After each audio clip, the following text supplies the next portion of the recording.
BNP নামক রাজনৈতিক দলটি 12ই ফেব্রুয়ারি ইলেকশনের পরে ক্ষমতায় এসেছে। ক্ষমতায় আসার পরে যদিও তারা গণভোটকে মেনে নিয়ে ক্ষমতায় এসেছে, গণভোট ছিল সংস্কারের পক্ষে জনগণের ম্যান্ডেট, কিন্তু সেটিকে তারা নানাভাবে পাশ কাটাচ্ছে।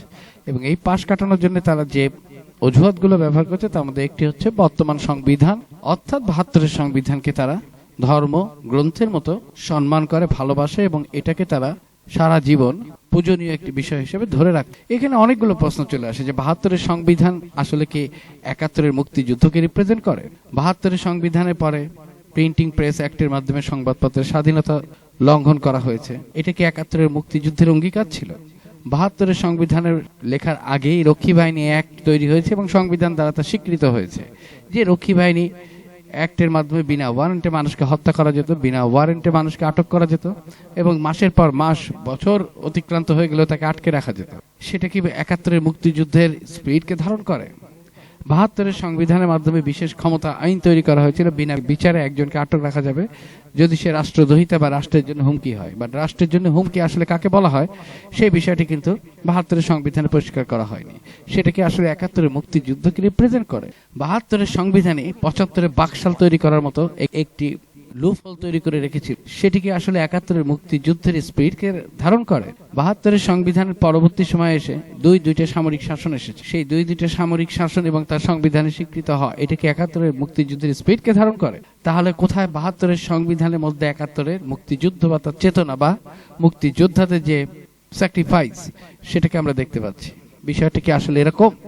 বিষয়টা তো আসলে এরকম না। এটা হচ্ছে আসলে একটি প্রতারণার যে দীর্ঘ ব্যবস্থা, রাজনীতি এবং রাজনীতিবিদদের বাংলাদেশের জনগণকে প্রতারণা করার যে পদ্ধতি, যেটা আসলে 71-এর মুক্তিযুদ্ধ পরবর্তী সময় 72 থেকে শুরু হয়েছিল এবং সংবিধানের মাধ্যমে শুরু হয়েছিল, সেটিকে ধরে রাখার একটা অন্তিম প্রয়াস।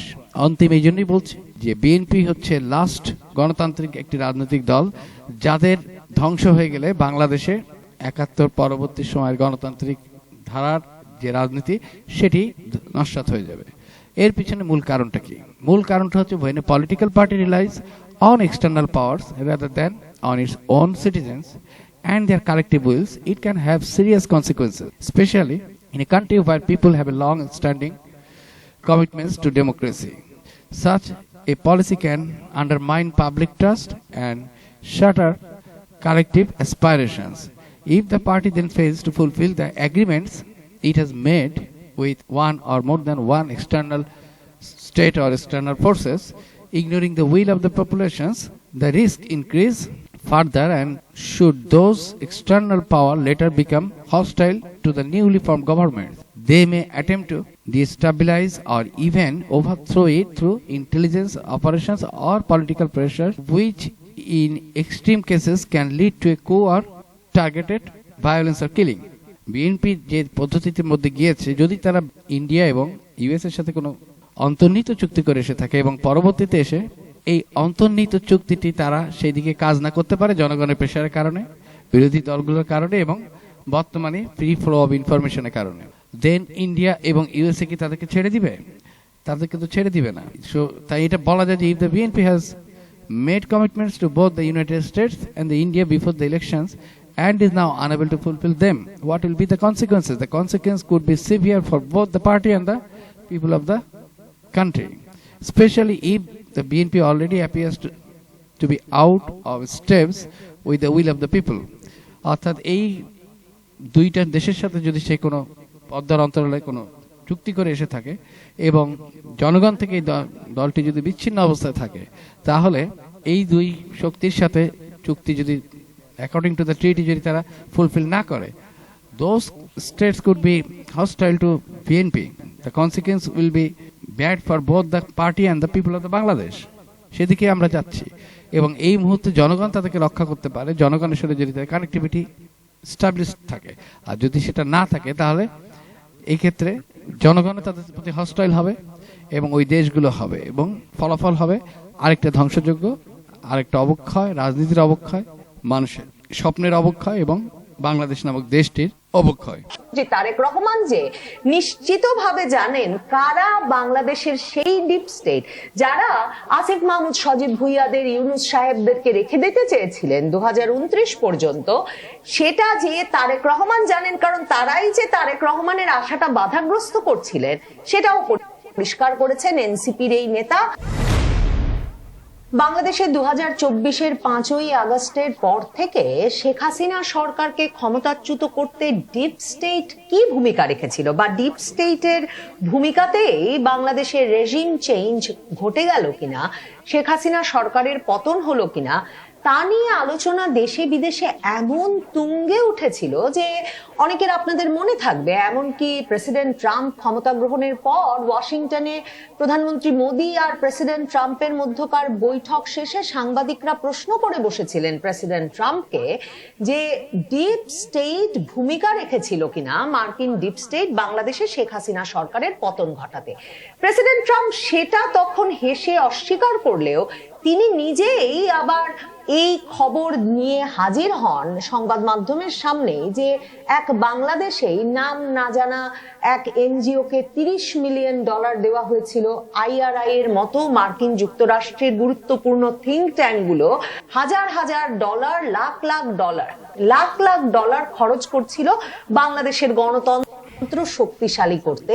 এমন নানাভাবে যে রেজিম চেঞ্জকে উৎসাহিত করা হচ্ছিল, সেটা এমনকি মার্কিন যুক্তরাষ্ট্রের বিখ্যাত অধ্যাপক জেফরি স্যাক্স বলে বসেন যে পাকিস্তানি ইমরান খান সরকারকে সরাতে এই 5ই আগস্ট ঘটার আগে ঠিক কি ধরনের ভূমিকা আমেরিকান ইন্টেলিজেন্স রেখেছে সেটা থেকে বড় কথা 5ই আগস্টের পরে, 5ই আগস্ট ঘটে যাওয়ার পরে যেভাবে বাংলাদেশে বিশৃঙ্খলতা তৈরি হয়েছে, মব কালচারকে প্রশ্রয় দেওয়া হয়েছে এবং ইউনূস ক্ষমতা নিয়েছিল সংস্কার এবং গণতন্ত্রায়নের যাত্রা শুরু করার অঙ্গীকার নিয়ে, সেটি না করে তিনি শুধু কালক্ষেপণ করেছেন এবং পরিস্থিতি আরো খারাপ থেকে খারাপতর হয়েছে।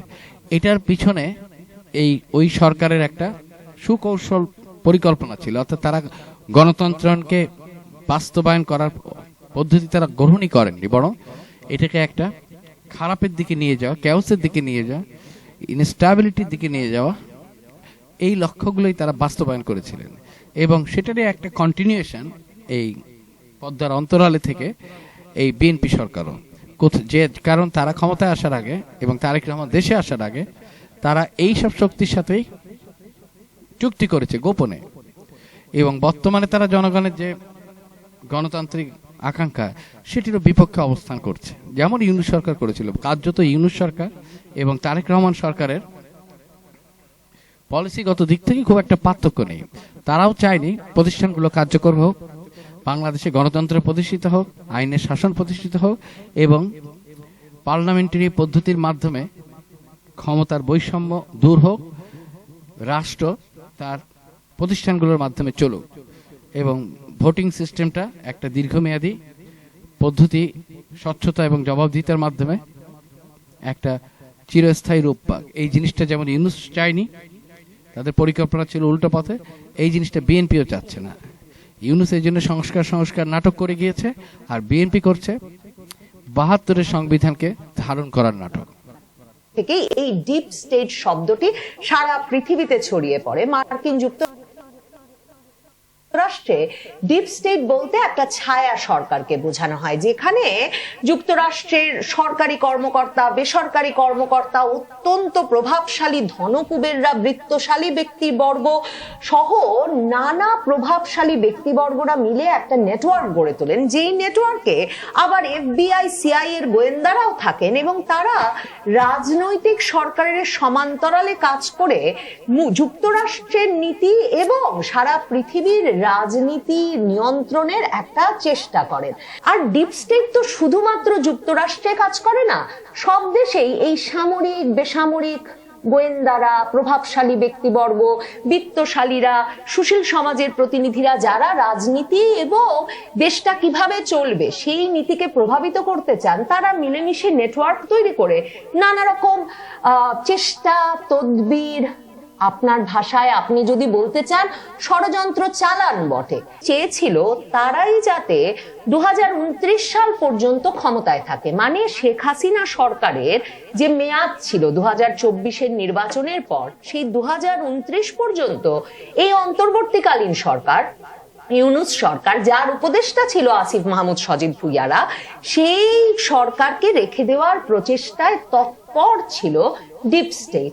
এখন এটা কোন ডিপ স্টেট? এটা কি মার্কিন ডিপ স্টেট, নাকি এটা বাংলাদেশের সামরিক বেসামরিক গোয়েন্দা, সরকারি বেসরকারি কর্মকর্তা, সুশীল সমাজের প্রতিনিধি, বুদ্ধিজীবী, এদের সমন্বয়ে গঠিত একটা অংশ, যে অংশটি এই ষড়যন্ত্র, কিংবা আপনি যদি একে একটি পরিকল্পনা মনে করেন, তাহলে সেই পরিকল্পনার অংশ ছিল আসিফ মাহমুদ সজীব ভুইয়া নিশ্চিতভাবেই এই কথা ফাঁস করতে চেয়েছেন যে তারেক রহমান সরকার একেবারেই নিরাপদ নয়, তারেক রহমান সরকারকে ক্ষমতায় আনবার ক্ষেত্রে বড় ধরনের বাধা ছিল, এবং বাংলাদেশের ডিপ স্টেটের একটা অংশ 2029 পর্যন্ত কোনো নির্বাচন হতে দিতে চায়নি।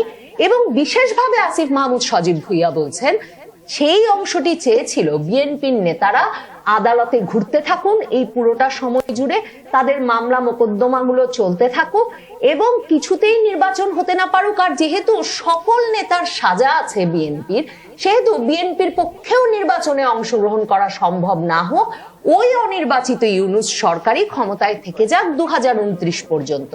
রীতিমতো বিস্ফোরক তথ্য। এই ডিপ স্টেট কারা চালাচ্ছিল? বাংলাদেশের সামরিক গোয়েন্দা সংস্থা ডিজিএফআই চালাচ্ছিল বলেই কি তারেক রহমান সরকার ক্ষমতায় আসা মাত্র প্রধানমন্ত্রী তারেক রহমান সেনাবাহিনীতে যে গুরুত্বপূর্ণ পদগুলোয় বড় ধরনের পরিবর্তন এনেছেন, তার একটা সামরিক গোয়েন্দা সংস্থা ডিজিএফআই এর পদে পরিবর্তন এনেছেন, প্রধানের পদে। এবং যিনি প্রধান ছিলেন ইউনূস সরকারের আমলে, সেই ব্যক্তিকে রীতিমতো সেনাবাহিনী থেকেই সরিয়ে দিয়ে পররাষ্ট্র মন্ত্রণালয়ে নিযুক্ত করেছেন তারেক রহমান। পররাষ্ট্র মন্ত্রণালয়ে নিযুক্ত করেছেন সেনাবাহিনীর আরেকজন গুরুত্বপূর্ণ ব্যক্তিকে, যিনিও ইউনূস সরকারের সঙ্গে মিলে সেনাবাহিনীর ভেতরেই আরেকটা সমান্তরাল নেতৃত্ব তৈরি করছিলেন। এবং ইউনূস সাহেব এবং খলিলুর রহমান, জাতীয় নিরাপত্তা উপদেষ্টা, তারা বারবার চাইছিলেন যে এই ব্যক্তিকে সেনাপ্রধান ওয়াকারুজ্জামানের স্থলাভিষিক্ত করতে। সেই lieutenant general Kamrul Hasan, doctor ইউনূসের যিনি প্রিন্সিপাল স্টাফ অফিসার ছিলেন প্রধান উপদেষ্টার দফতরে সশস্ত্র বাহিনী বিভাগের, সেই লেফটেন্যান্ট জেনারেল কামরুল হাসানকেও কিন্তু তারেক রহমান ক্ষমতায় এসেই সরিয়েছেন এবং সরিয়ে দিয়ে পররাষ্ট্র মন্ত্রণালয় ঝাড়ু মিছিল করছিলেন।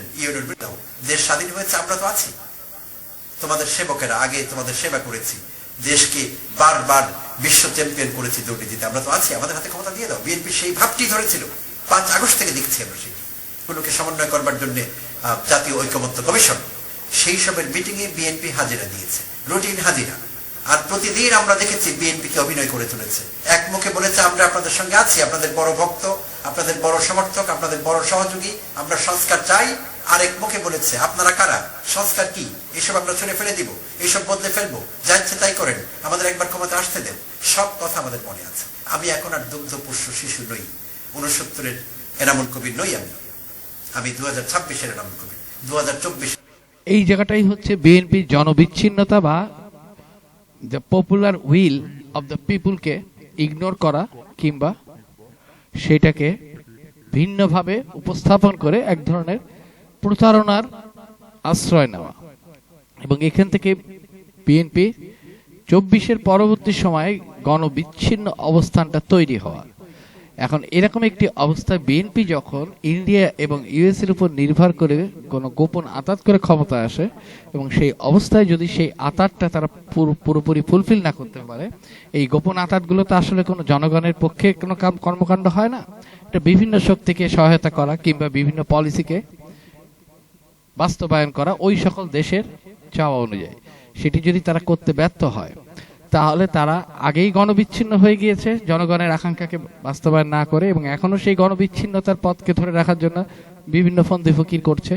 সংসদে সালাউদ্দিন আহমেদ এর বক্তব্য, 72-এর সংবিধানকে ধরে রাখার যে চেষ্টা, এই সব কিছুই তার প্রমাণ করে। সেরকম একটি মুহূর্তে যদি ভারত এবং ইউএসএ তাদের কাঙ্ক্ষিত যে চাওয়া গোপন সমঝোতার মাধ্যমে সেটি যদি তারা পুরোপুরি রক্ষা করতে না পারে, তখন বিএনপির আর কোনো শক্তির উপর নির্ভর করার অবস্থায় তারা থাকবে না। তখন সর্বশেষ যে একটি রাজনৈতিক দলের, গণতান্ত্রিক রাজনৈতিক দলের যে আশ্রয়স্থল জনগণ, সেটি থেকে তার আগেই বিচ্ছিন্ন হয়েছে, এখনো হচ্ছে। এটাই হচ্ছে বাংলাদেশের সংকটের মূল কারণ। এদিকেই বাংলাদেশ এগিয়ে যাবে। তো আপনারাও আমার মতো প্রিয় দর্শক শ্রোতা, আপনাদের মেমোরিও শর্ট হয়ে যায়নি, আমাদের কারো মেমোরিতে শর্ট সার্কিট হয়নি। তো আমরা সব জানি, আমরা সব দেখেছি। তো এখন বিএনপি যা করছে, প্রথম অধিবেশনে সংসদে তারা যা করলো, এই দেশের মানুষের, লাখো কোটি মানুষের আবেগকে তারা পদদলিত করেছে। বিশেষভাবে বিএনপির মুখপাত্র সালাউদ্দিন আহমেদ সব জানতা শমশের ছি এই দলটির জন্য। এই দলে কি আর কোনো লোক নেই? আর কেউ যোগ্যতা রাখে না? সংবিধান, আইন, বিচার বিভাগ, সংসদ, এসব নিয়ে কথা বলার আর কোনো যোগ্য লোক নেই? তাহলে কেন ওই সালাউদ্দিন, কেন ওই বিতর্কিত লোকটি সব জায়গায় প্রতিদিন, প্রতি মুহূর্তে, প্রত্যেকটি বক্তব্যে? তো সেই সালাউদ্দিন আমাদের বোঝাবার চেষ্টা করেছেন সংসদের প্রথম অধিবেশনে, ত্রয়োদশ জাতীয় সংসদ নির্বাচনে। সংসদের প্রথম অধিবেশনে বলেছেন যে আমরা শপথ নেব না, আমরা সংবিধানের বাইরে যাব না।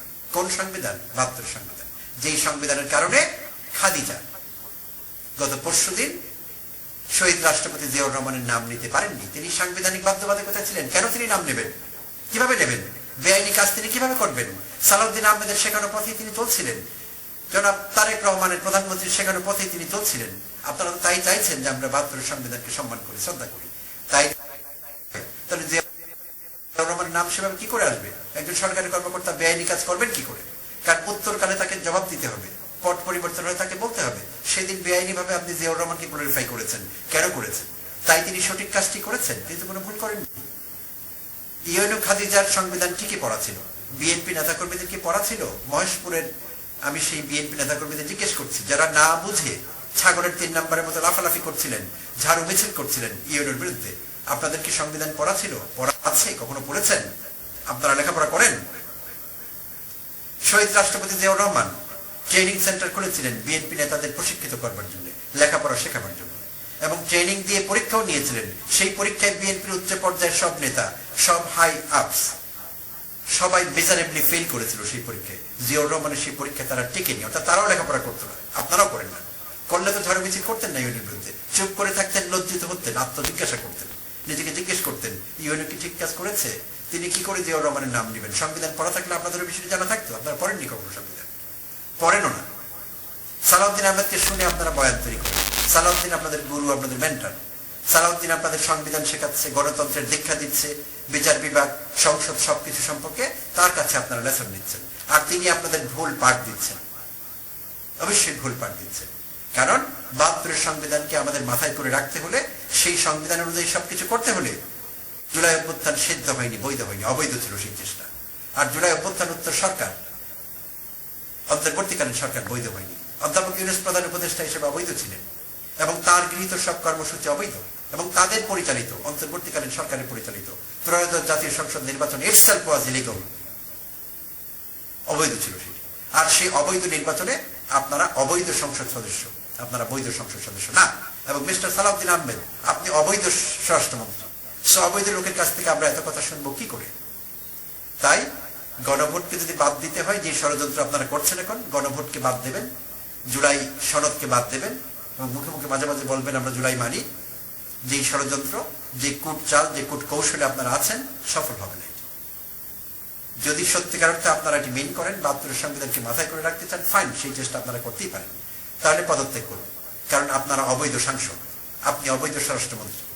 প্রিয় তারেক রহমান, আপনি অবৈধ প্রধানমন্ত্রী, আপনারা কেউ বৈধ না। তাই নিজেরা অবৈধ হয়ে বৈধতা নিয়ে কথা বলবেন, আইন নিয়ে কথা বলবেন, সংসদ নিয়ে কথা বলবেন, গণতন্ত্র নিয়ে কথা বলবেন, বিচার বিভাগ নিয়ে কথা বলবেন, সরকারি কর্মকর্তাদের শাসাবেন। তারা যদি সংবিধানের বাইরে না যায়, অর্থাৎ সুবিধা মতো ৭২ সংবিধানকে ব্যবহার করবেন, আবার সুবিধা না হলে ছুড়ে ফেলবেন। তবে এইখানে প্রয়াত প্রধানমন্ত্রী বেগম খালেদা জিয়ার সঙ্গে আপনাদের একটি বিশ্বাসঘাতকতা আছে। এখনকার বিএনপি, তারেক রহমানের বিএনপি। বেগম খালেদা জিয়া বারবারই বলছিলেন ৭২ সংবিধানকে ছুড়ে ফেলে দিন, সেই সংবিধানকে আপনারা মাথায় করে রাখতে চাইছেন এবং আমাদের মনে করিয়ে দিচ্ছেন আমরা যাতে এটিকে সকাল বিকাল চুমু খাই। দুঃখিত, আমরা সেটি করবো না। সেই সংবিধান হাসিনা তৈরি করেছিল, সেই সংবিধান প্রত্যেকটি সামরিক শাসককে বৈধতা দিয়েছিল, সেই সংবিধান আজকের বাংলাদেশের পটভূমি তৈরি করেছিল। তো সেই সংবিধানকে বেগম খালেদা জিয়া ঠিকই বুঝতে পেরেছিলেন, বাট আপনারা বুঝতে পারেন না। সালাউদ্দিন আহমেদকে অনেকে বিশেষজ্ঞ মনে করেন। আপনি যদি বিশেষজ্ঞ হবেন তাহলে সেই সংবিধান যে শেখ হাসিনা তৈরি করে, সেই সংবিধান যে মনস্টার তৈরি করে, সেটি আপনার জানার কথা না? জানেন আপনি সেটি? তাহলে কার এজেন্ডা আপনি বাস্তবায়ন করছেন, কার অ্যাসাইনমেন্ট নিয়ে আপনি আছেন? তাহলে লোকেরা যে কথাগুলো বলে সেই সব কথাগুলোকে কি আমরা বিশ্বাস করব? যত তাড়াতাড়ি আপনারা এই দ্বিচারিতা থেকে বের হয়ে আসতে পারবেন, যত তাড়াতাড়ি আপনারা এই স্ববিরোধিতা থেকে বেরিয়ে আসতে পারবেন, তত আপনাদের মঙ্গল। দল হিসাবে আপনারা টিকে যাবেন, আবার জয় বাংলা হওয়ার সম্ভাবনা থাকবে না, তত বেশি দেশের মঙ্গল, আমাদের মঙ্গল। ধন্যবাদ সবাইকে, সঙ্গে থাকবেন। এটা শুধু দ্বিচারিতা না, এটা কোনো রাজনৈতিক একটা সিদ্ধান্ত না, এটা হচ্ছে একটা আইনি শূন্যতা, এ কনস্টিটিউশনাল ভ্যাকুয়াম, যেটা ডক্টর মোহাম্মদ ইউনূস তৈরি করেছে to serve the purpose of most probably US policy makers or US deep states purpose। Yunus যার লক্ষ্য অর্জনের জন্য কাজ করে গিয়েছে, এবং বিএনপি সরকার হয়তো রাজনৈতিক সুবিধা নেওয়ার জন্য অথবা সেই পুরনো রাজনৈতিক বন্দোবস্ত যা জনগণকে প্রতারণার একটা ফাঁদের মধ্যে আটকে রাখে 54 বছর যেটা রেখেছিল, সেই একই পদ্ধতি অবলম্বন করেছে। কিন্তু সমস্যাটা হচ্ছে জুলাই 24-এর গণ অভ্যুত্থান হয়েছে, 2000 মানুষ মারা গিয়েছে। মানুষের মধ্যে প্রত্যেকটা আন্দোলন, প্রত্যেকটা অভ্যুত্থান, প্রত্যেকটা মৃত্যু একটা নতুন সচেতনতা, নতুন একটা শিক্ষা মানুষকে দেয়। সেই শিক্ষা কিন্তু মানুষের মধ্যে তৈরি হয়েছে। একই সাথে ডক্টর ইউনূস নিজের লেজিটিমেসি তৈরি করেননি। তিনি সংস্কারের নামে ক্ষমতা গ্রহণ করে সংস্কার না করে এটিকে লেজে গুবুড়ে অবস্থায় রেখে বিএনপির হাতে তুলে দিয়ে ত্যাগ করেছেন তার সরকারকে, এবং সংস্কারের যে পদ্ধতি বা যে বাস্তবায়নের জন্য তিনি এসেছিলেন সেটিকে সম্পন্ন না করে, আসলে তিনি সম্পন্ন করতে চাননি। তিনি চেয়েছেন এটা আরো একটা এক ধরনের কন্ট্রাডিকশন তৈরি করে তিনি সেদিকে এগিয়েছেন, আর বিএনপি সেটিকে ব্যবহার করে যাচ্ছেন, এবং তার জন্য তারা 72 বা মুক্তিযুদ্ধের নাম নিচ্ছেন। কিন্তু তারা ভুলে গিয়েছেন 72 আর 71-এর মুক্তিযুদ্ধ এক জিনিস না। 71-এর মুক্তিযুদ্ধে যারা প্রাণ দিয়েছিল, যারা যুদ্ধ করেছিল, তাদের সেই আকাঙ্ক্ষা যদি বাস্তবায়িত হতো তাহলে 24 আসতো না, 90 আসতো না। শেখ হাসিনাকে 2000 মানুষ নিয়ে বাংলাদেশ থেকে পালিয়ে যাওয়া লাগতো না, এবং যারা আওয়ামী লীগে যে অংশটা মুক্তিযুদ্ধের নেতৃত্ব দিল তারাই দেশদ্রোহিতার মতো কঠিনতম অপরাধী সাব্যস্ত হতো না। এই কথাগুলো আপনারা ভুলে গিয়েছেন এবং জনগণকে যথেষ্ট পরিমাণে মূর্খ, নিরক্ষর এবং রাজনীতি সচেতন না এমন ভাবে উপস্থাপন করছেন। কিন্তু আসল ব্যাপারটা হচ্ছে জনগণ কিন্তু রাজনৈতিকভাবে সচেতন। তাদের এই মিনিমাম জ্ঞানটুকু কিন্তু 90 এবং 71, 90 এবং 24 তাদের মধ্যে তৈরি করেছে, আপনাদের মধ্যে তৈরি করতে পারেনি। You people are devoid of that political consciousness, but আপনারা ভাবছেন জনগণ আসলে মূর্খ, কিন্তু আসলে যে আপনারা মূর্খ সেটা বুঝতে পারেননি, এবং এটার জন্য আপনাদেরকে একটা হেভি প্রাইস দিতে হবে। কারণ আওয়ামী লীগের 2000 মানুষ নিয়ে পালিয়ে যাওয়া এবং আর ফিরতে না পারার যে অবস্থা তৈরি হয়েছে সেটার থেকে আপনারা শিক্ষা নেননি। নিলে আজকে জাতীয় সংসদে দাঁড়ায় মানুষের আকাঙ্ক্ষাকে 71 বা 72-এর নাম ব্যবহার করে এটাকে অন্য পথে প্রবাহিত করতে চেতেন না।